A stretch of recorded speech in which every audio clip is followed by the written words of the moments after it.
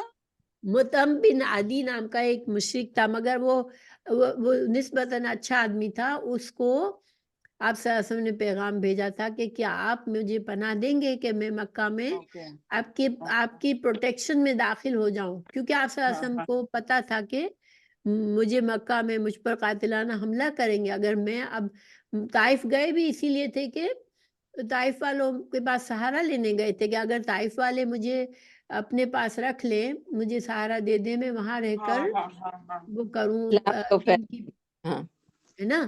اور مدینہ میں بھی دیکھیں حج کے موقع پر آپ صلی اللہ علیہ وسلم کیا کرتے تھے، قافلے والوں سے کیا پوچھتے تھے جا کر کہ مجھے کوئی سہارا دے گا، مجھے کوئی اپنے ملک میں اپنے جگہ پہ لے جائے گا تاکہ میں وہاں رہ کر اللہ کے دین کے لیے پر لوگوں کو بلاؤں.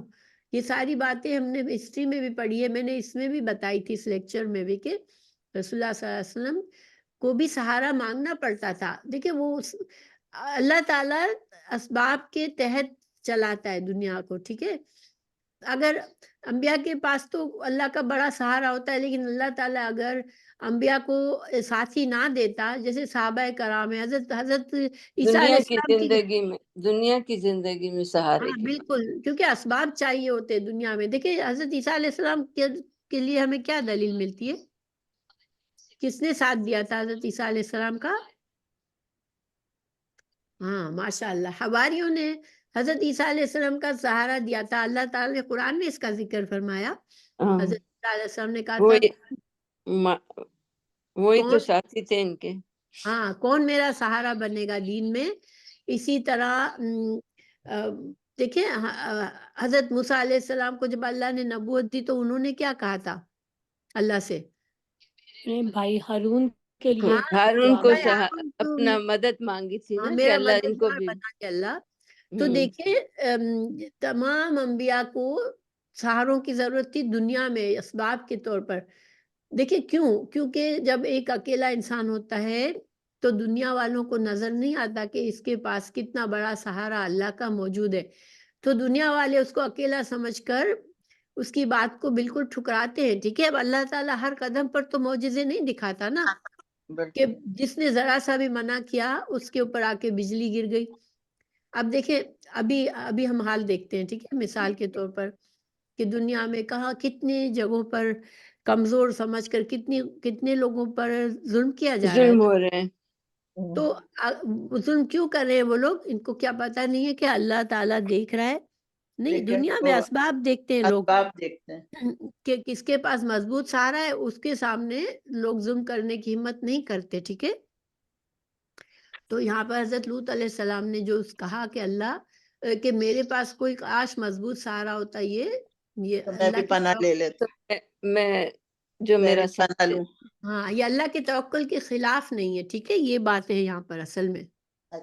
اچھا ورنہ دیکھیں اگر ہم پڑھتے ہیں تو ہمیں ذرا سا خیال آتا ہے نا کہ یہ تو اللہ کے نبی تھے، ایسا کیوں کہہ رہے کہ کاش میرے پاس کوئی مضبوط سہارا ہوتا، ہے نا. دماغ میں آتی ہے نا یہ بات. ہاں کیونکہ ہم تو یہی سمجھتے ہیں کہ بس فوراً ہی اللہ تعالیٰ ان کی مدد کرے گا. یہ بات آپ لوگوں کو سمجھ آ رہی ہے یا میں اکیلی باتیں جی کر جی رہی ہوں؟ نہیں نہیں بالکل آ گئی سمجھ. سمجھ آ گئی تو دنیاوی سہارا ضروری ہے. ہاں اللہ تعالیٰ اسباب کے پردوں میں سب کرتا ہے. اچھا قالوا یا لوط انا رسول ربک لن یصلوا الیک فاسری باہلک بقطع من اللیل ولا یلتفت منکم احد الا امرأتک. یہاں پر اللہ تعالیٰ نے کیوں منع کیا پیچھے مڑ کر مت دیکھنا ہے؟ دیکھنا کیونکہ کہ وہ ان کے جانے کے بعد عذاب میں آ پتھر کے بن فرشتوں نے گئے. حضرت لوگوں کو بتایا کہ اچھا صبح تو کو عذاب آنا تھا، تو عذاب کے وقت مڑ کر کیوں نہیں دیکھنا تھا؟ کیونکہ وہاں ان کی بیوی بھی تھی نا، تو بیوی کو انسان کو کون سے اپنی وہ تھی اس پہ ہمدردی. ہمدردی ہو نہ جاتی ہو ہے. جائے. ہاں کسی کو کسی مشکل میں دیکھتا ہے انسان تو پھر تو مدد کے لیے رک جاتا ہے. ماشاء اللہ. دیکھیں یہ انسان کی رضیہ آج بڑا امپریس کر دیا آپ نے. آپ عام طور پر خوش ہوتی بالکل